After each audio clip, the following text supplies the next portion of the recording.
what it says, John chapter 11. Now a certain man was ill, Lazarus of Bethany, the village of Mary and her sister Martha. It was Mary who anointed the Lord with ointment and wiped his feet with her hair, whose brother Lazarus was ill. So the sisters sent to him, saying, Lord, he whom you love is ill. But when Jesus heard it, he said, This illness does not lead to death. It is for the glory of God, so that the Son of God may be glorified through it.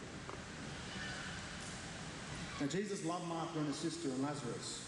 So when he heard that Lazarus was ill, he stayed 2 days longer in the place where he was. Then after this he said to the disciples, Let us go to Judea again. The disciples said to him, Rabbi, the Jews were just now seeking to stone you, and are you going there again? Jesus answered, Are there not 12 hours in the day? If anyone walks in the day, he does not stumble because he sees the light of this world. But if anyone walks in the night, he stumbles because the light is not in him. After saying these things, he said to them, Our friend Lazarus has fallen asleep, but I go to awaken him. And the disciples said to him, Lord, if he has fallen asleep, he will recover. Now Jesus had spoken of his death, but they thought that he meant taking rest and sleep. Then Jesus told them plainly, Lazarus has died. And for your sake I am glad that I was not there, so that you may believe. But let us go to him. So Thomas, called the twin, said to his fellow disciples, Let us also go, that we may die with him.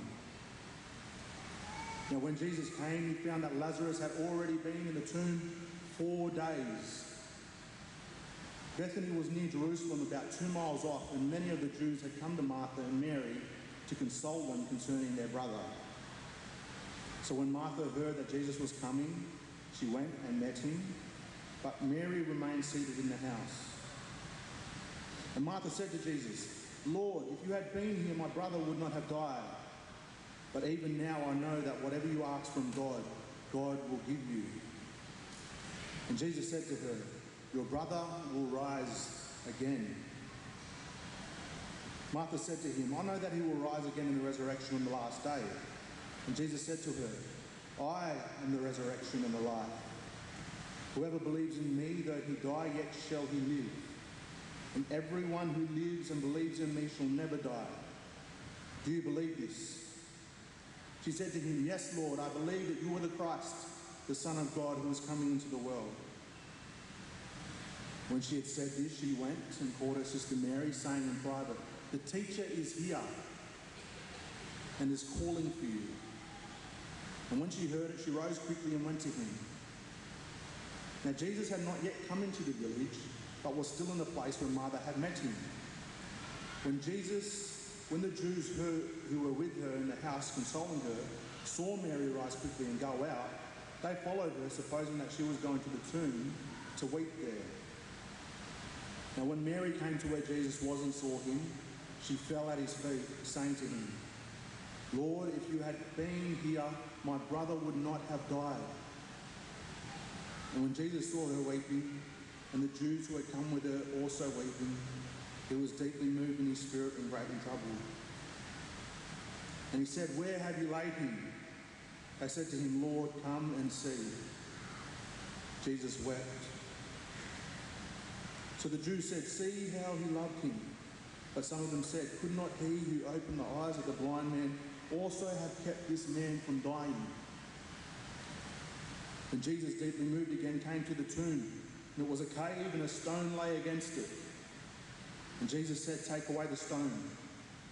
Martha, the sister of the dead man, said to him, Lord, by this time there will be an odour, for he has been dead 4 days. Jesus said to her, Did I not tell you that if you believed, you would see the glory of God? So they took away the stone, and Jesus lifted up his eyes and said, Father, I thank you that you have heard me.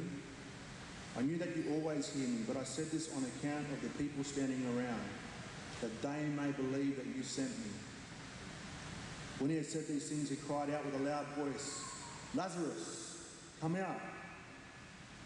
The man who had died came out, his hands and feet bound with linen strips, and his face wrapped with a cloth. Jesus said to them, "Unbind him and let him go."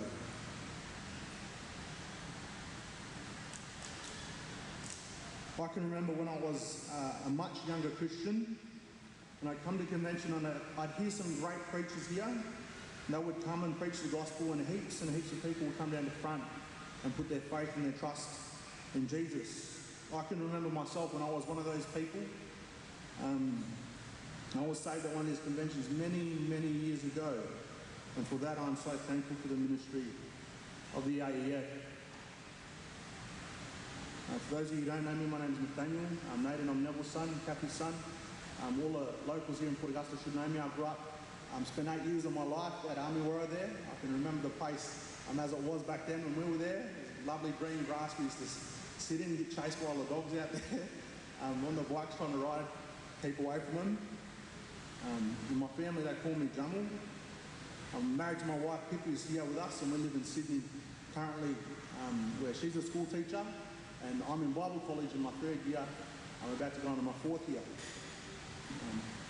But it hasn't always been like this. I haven't always thought about going to Bible college. And there was a time when I used to pick up a Bible and go to open the pages and be confused about some of the things that I was reading. Lucky for me, I had parents who would come and help me as I looked and try to understand what the Bible said. I don't know if you've ever had that experience where you picked up a Bible and you read some things and you thought to yourself, well, that's a bit strange, I don't really get that, or why has this happened? I don't understand what's going on here in this passage. I wonder if you've had that experience. I used to have it a lot, until one day, when we were living in Broken Hill, I was catching a plane to Sydney, and if many of you have been to Broken Hill was a mining town, and as we got in the plane and we got up and I looked out at the town, and we lived there for a long, long time. It's really dry and hot, 5 hours that way. Big hole in the middle of the ground. I thought to myself, there's not much really going on down there, is there? Not really. It was the middle of the day, and I thought to myself, yeah, there's not a whole lot going on. And then we flew over the mine, and as we were flying over the mine, I could see out of the hole, one of the trucks come out of the hole, and in the back of the truck, I could see this stuff and it was shining. And I thought, hang on, there's gold in that ground. There's gold in that ground. I want to tell you tonight, if you're serious about wanting the Word of God to change you, you have to stick at it and you have to dig a little deeper. Sometimes it might look like there's not much going on. But there's gold here, there's treasure in the text. And so tonight, that's what I want to do. As we look at this passage with Lazarus, I want to go looking for gold. And I want you fellas to come and see what's here. You see, Jesus had just been in Jerusalem for a festival. And some of the Jews came to him and they asked him if he was the one sent by God. And he says to them, he says, you know, you fellas, you came to me and you want to know if I was sent by God. But if you really belong to me, you would know already. You'd see all the things that I've done, and you would know already. But you don't know. Why? Because you do not belong to me. You don't belong to my Father. I call out to my sheep, and they know my voice, and you aren't they. And so the Jews, they get angry at him, and they want to stone him for blasphemy, because only God could do the things that Jesus was doing. Turning water into wine, walking on the water, feeding 5,000 people, healing people left, right and centre. Only God could do these things. And so they get angry with him, they want to kill him and they want to stone him, but he escapes into the wilderness. And so when we get to this story and we hear about Lazarus, Jesus is out in the bush because people want to kill him. Before we go any further, there's a word that I want to teach you guys tonight. I don't know many languages. I only know one actually, English. But this word's a Greek word, and I want us all to say it together. Thanatos, thanatos. Let's say it together on 3. 1, 2, 3. Thanatos. Thanatos in Greek means death. And the reason I want you to learn that word, because what you need to know is actually this story is about death and a dead man. And in this passage, this is the big problem, thanatos, death. And as we go through this passage, we'll see that there are three things that actually happen. Jesus receives a message, Jesus goes to the family, and then Jesus encounters the dead. But before we do any of this, I'm going to pray. I'm going to ask God to help us understand this. Let's pray. And dear Father, there is none like you in all the earth. Lord, when you speak, the mountains shake. And Father, tonight we just pray that as we seek to understand your word, you would come and open our ears and our eyes and our hearts to see who you are truly, to see you for all your glory. In Jesus' name I pray. Amen. So Jesus here is sitting out in the bush in which he has escaped some people who would like to kill him. And while he's in the bush, Mary and Martha, two of Jesus' friends, send him word that their brother Lazarus is sick. In particular, they say that the one who you love is sick. And in verse 4, Jesus says, don't worry, this illness does not lead to death, but rather this illness is for the glory of God, so that the Son of God may be glorified in it. Now, this is a strange thing to happen if you think about it. Jesus hasn't seen Lazarus or gone to see his symptoms. It's not like a doctor. You take someone when they're sick to a doctor, the doctor can give you a proper medical analysis of what's going on. Jesus hasn't even seen him, yet he says this illness does not lead to death. I wonder how many of us today, if we were sick or had a sick family member, would take them to a medical service. And before we get there, have the medical service ring us and say, stop, don't bring them in, they're going to be all right. And would you trust that? I wouldn't. This person's sick, we need to take them in. So it's a bit interesting that Jesus here says, it's all right, this illness is not going to lead to death. Don't worry, your family member won't pass. Mary and Martha, your brother is going to be all right. If this doesn't make you a bit concerned, Jesus, after hearing the news of Lazarus' sickness, does something even weirder. He stays where he is for 2 days. He does not move for 2 days. I wonder if you're thinking at the moment, well, this doesn't seem like a big deal to Jesus at all. Is he really their friend? Does he really love them? And so here is a question I have for you tonight. Is Jesus right in doing this, in staying where he is for 2 days? Is he right in letting Lazarus die? We're going to come back to this, but keep it in the back of your head. Is Jesus right in doing this? So once the 2 days are up, Jesus then says to his disciples, okay, let's go back to Jerusalem. And his disciples say, Lord, are you kidding? The reason we're out in the bush is because we were there in the first place and then fellows are trying to kill us. Why are we going to go back there? And in verse 11, Jesus says to them, well, our friend Lazarus has fallen asleep. The disciples, they don't get what he's speaking about. And so he tells them, Lazarus is dead. How would you feel if you were Lazarus' family? See, because while Jesus is out in the desert waiting around, they have a crisis on their hand. Their brother is sick. He's about to die.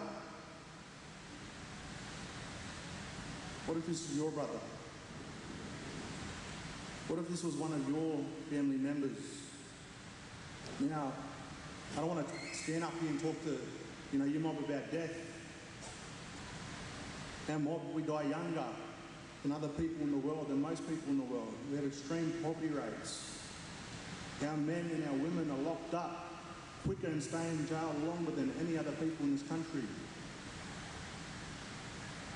We live in times where our people are given over to drugs and alcohol abuse, and the way that they deal with all the problems that face them in life is by doing those things. And maybe here tonight you may look at all the problems with the things in life and see that it's too hard. Let me tell you that drugs and alcohol, all these other things that confront us with life. It's not the way to go. They all lead to thanatos. They all lead to death. Here's an even sadder thing about this. I think our mob, our people, we deal with things the best way we can. I mean, how many times have we looked at those people or to those things to help us in our hardships? Just think about it. What happens when there's sorry business and someone does pass away? What do? The first thing we do is go and get a carton. Go and look for a fix somewhere. What does that teach our kids? We show them that the way to deal with all this stuff is just like that with the bottle drugs. And it's 2018 and we wonder why our kids are doing the same thing and nothing's changed.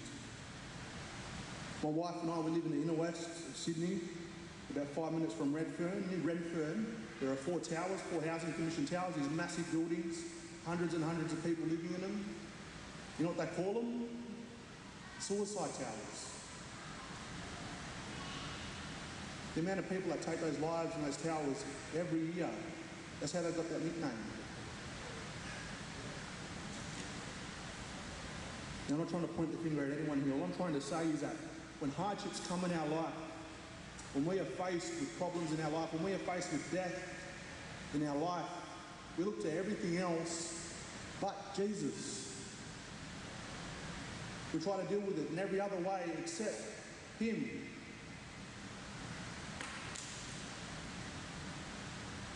And it doesn't work. All it does is help us to become hard and stale. And if I were a betting man, of which I'm not, I could almost guarantee that there are people here tonight who are exactly like this. Hard times have come. They don't know how to deal with it. They become hard-hearted, stale, instead of vulnerable. And the reason I say this is not to have a go, but to awaken us from the sleep that there is another way of dealing with these things, these problems when they come. In this story, have a look at what Lazarus' sisters do. They have known all the things that Jesus has done. They have been with him, they are his friends, they have seen the miracles with their own eyes. They have seen the way he has healed the sick. And so when they come face to face with the enemy of everybody here, everybody in the world, thanatos, death, there's only one person that they can go to. It's Jesus. So they go to Jesus with this message, expecting that he will take care of them. Not the bottle, not the drugs. Jesus. And so Jesus and the disciples determined to go and see them. And Jesus, he goes and he sees the family. Jesus, he comes to them late. You see, he's waited until Lazarus has died. And the reason that he has done so, remember, is that the glory of God may be seen in this situation. Jesus is saying here that there is something glorious that is about to happen. While Jesus was still out on the road walking to Bethany, Martha hears about it and she runs out on the road to meet him. And whilst they are there, they have a conversation about what has happened. And you can almost hear the desperation in her voice, can't you? Verse 21. Martha says to Jesus, "Lord, if you were here, Lazarus would not have died. But even now I know that whatever you ask of God, he will give you." I just want to make a comment here. This is real faith, isn't it? That in the face of desperation, she still holds and she still clings to the only thing that she will know that can fix the problem. I'd imagine that she could have had so many different options. They had alcohol back then, they had wine and that. She could have been there. But she doesn't. She knows there is something special about Jesus, and so she trusts him to do something about the situation. You see, she has full assurance in his ability and power to do something about this. And you know, there are some old Christians like this. I've met them. I've met them. I know a very old dear Christian lady who was in her 80s who has buried 7 out of her 9 children. Of course, she's an Aboriginal woman. 7 out of her 9 children. See, her faith in Jesus seems unshakable. There are old men like Job in the Bible who have come through this life and have lost everything as well. But through it all have been able to say that they trust in God. And I wonder if there are some people here tonight who have encountered tough times like this. What have you done about them? How have you responded?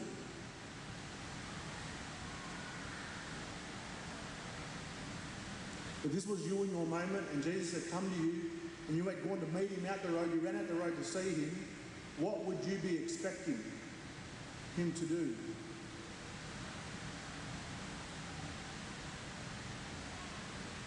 Martha goes to see him and Jesus says something a bit strange to her. He says, "Your brother will rise again."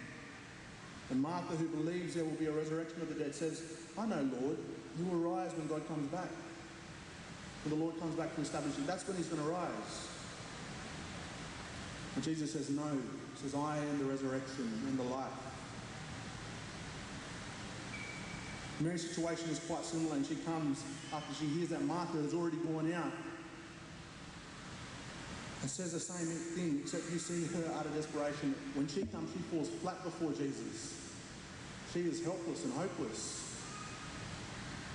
And I know that there are some times in life when that happens, when you come face to face with problems that are so deep and they hurt you so bad that all you can do is nothing and crumble.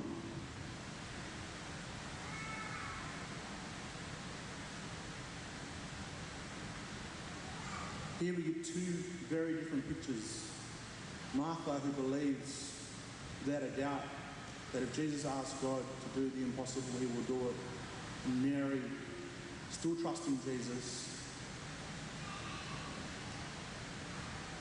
but absolutely crushed. She feels like the situation is hopeless.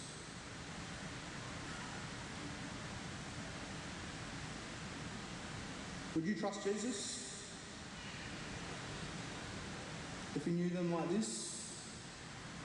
Would you really, if you were these sisters, be expecting Jesus to come and do the impossible and raise Lazarus from the dead? Well, such is the emotion of all that is going on. Jesus sees the sisters crying when they go to the tomb, and all of the Jews that are there, that have come to meet her, they're crying. The text says that he is so deeply moved in his spirit that he can't help but weep himself. And in verse 35, we see Jesus cry for his friend. Some of you here tonight, and you think that no one cares about you. You may come from broken homes, broken families, broken communities. You may not have many friends. Some of you may question God's love for you. Here's the answer to it. He loves you. This is shown here in this passage. You see, death isn't just an enemy of man, it's an enemy of the way God has created things to be. Death hurts so much. Why? Because it separates people from each other. It separates relationships. And it still does this to this day. That's why it hurts still. 2,000 years ago, people were crying when this man died. When people die in our community, we still cry. Death stings still. So much so that when Jesus' own friend Lazarus was dying and has died, Jesus, who was both God and man, cries. Jesus wept. All of this takes place just out of town as Jesus is coming into town. And when he gets there, they take him to the spot where Lazarus is buried. And here we find Jesus encounter the dead. See, Lazarus has been in the tomb for 4 days, and by this time there is a stink to him, probably from the rotting flesh of death. Everyone is crying and the family is in a slump of depression. So many of us know what this is like. And they take Jesus to where this dead man has been buried in a cave where a massive stone has been rolled in front of her. And she basically says, Martha, when she comes to Jesus, Lord, what are you going to do? He's been in there for 4 days already. For 4 days. 4 days is a long time.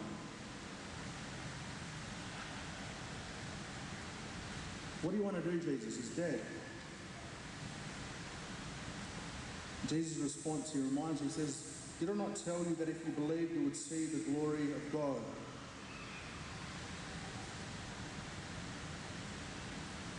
But did Jesus actually say this to her? Have a look at the passage if you have it. Is it there? Does he say it to her? No, he says, Martha, your brother will rise if you believe me when I say he will. And so there is something that is about to happen that Jesus is about to do that is going to show the glory of God while at the same time raising this dead man Lazarus from the grave. And so Jesus tells them to remove the stone, and they do, and he prays, and he says this, he says, Father, I thank you that you have heard me. I knew that you always hear me, but I said this on account of the people standing around, that they may believe that you sent me. When he had said these things, he cried out with a loud voice, Lazarus, come out. And the man who had died came out, his hands and feet bound with linen strips and his face wrapped with a cloth. Jesus said to them, unbind him and let him go. Can you just imagine for a second the reaction of everyone who was there? They're at this graveside, at this tomb. Jesus comes along, says, remove the stone, dig the grave up, and he says, Lazarus, come out. And this dead man walks out of this tomb. Not dead anymore, alive.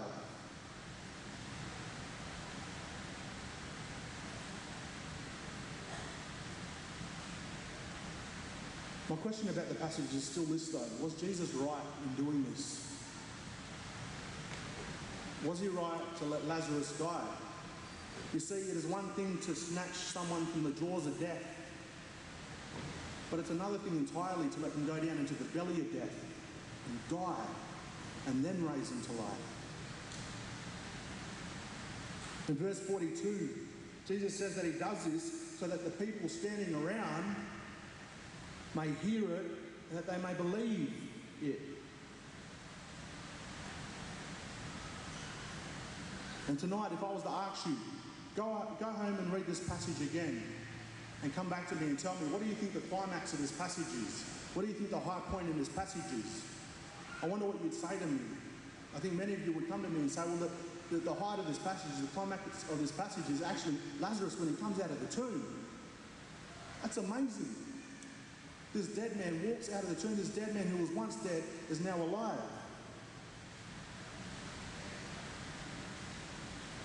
You may think that, but I want to propose as something different tonight. That is not the high point of this passage, as amazing as that is. The high point of this passage comes in verse 25. Jesus says to her, I am the resurrection and the life. Whoever believes in me, though he die, yet shall he live. And everyone who lives and believes in me shall never die. Do you believe this? You see, this is the gospel. Right here. Jesus came into the world to bear the sins of the world upon his shoulders so that those who were dead in their sins may live even if they die. And Jesus is not making promises that he can't keep or writing checks that he can't cash. You know why? Because he goes himself to a cross and he faces Thanatos himself. He faces death himself to make this possible. He does it for you and for me. The Bible tells us openly and plainly, doesn't it? We all do things that displease God, from the smallest thing to the biggest thing. We don't have to name them out. We don't have to think too hard either for them to appear in our minds. And the Bible also states that the punishment for these things, these sins, the Bible calls them sins, is death. Thanatos, death. And if you have sin in your life tonight and you have not believed in Jesus for the forgiveness of those sins, then that's what you can expect, death. That is what is coming for you. Maybe not today, maybe not tomorrow. You can't escape it though.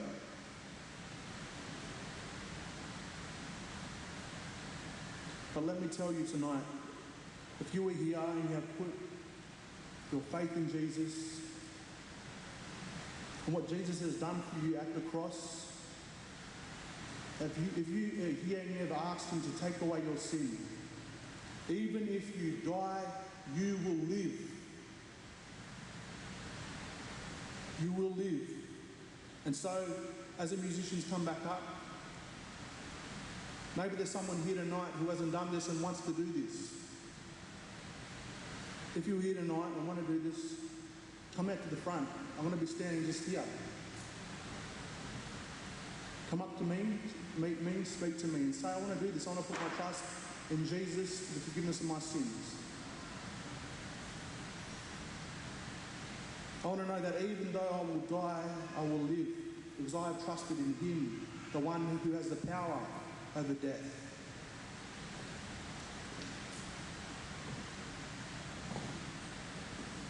I'm just going to pray before we sing again. Dear Father, we just thank you for your word, Lord, and we just pray that if there are any here tonight who have hard hearts, you'd soften them. Lord, we thank you for the story of Lazarus, this dead man whom you raised from the dead, showing that you have the power over death. You have the power to raise dead people to life, Lord. And this is the hope that we have, that even though we die, if we die in our sin and we have our faith in you, Lord, we will rise and you will raise us to new life. And so, Lord, we just pray for those that are here. In Jesus' name I pray. Amen.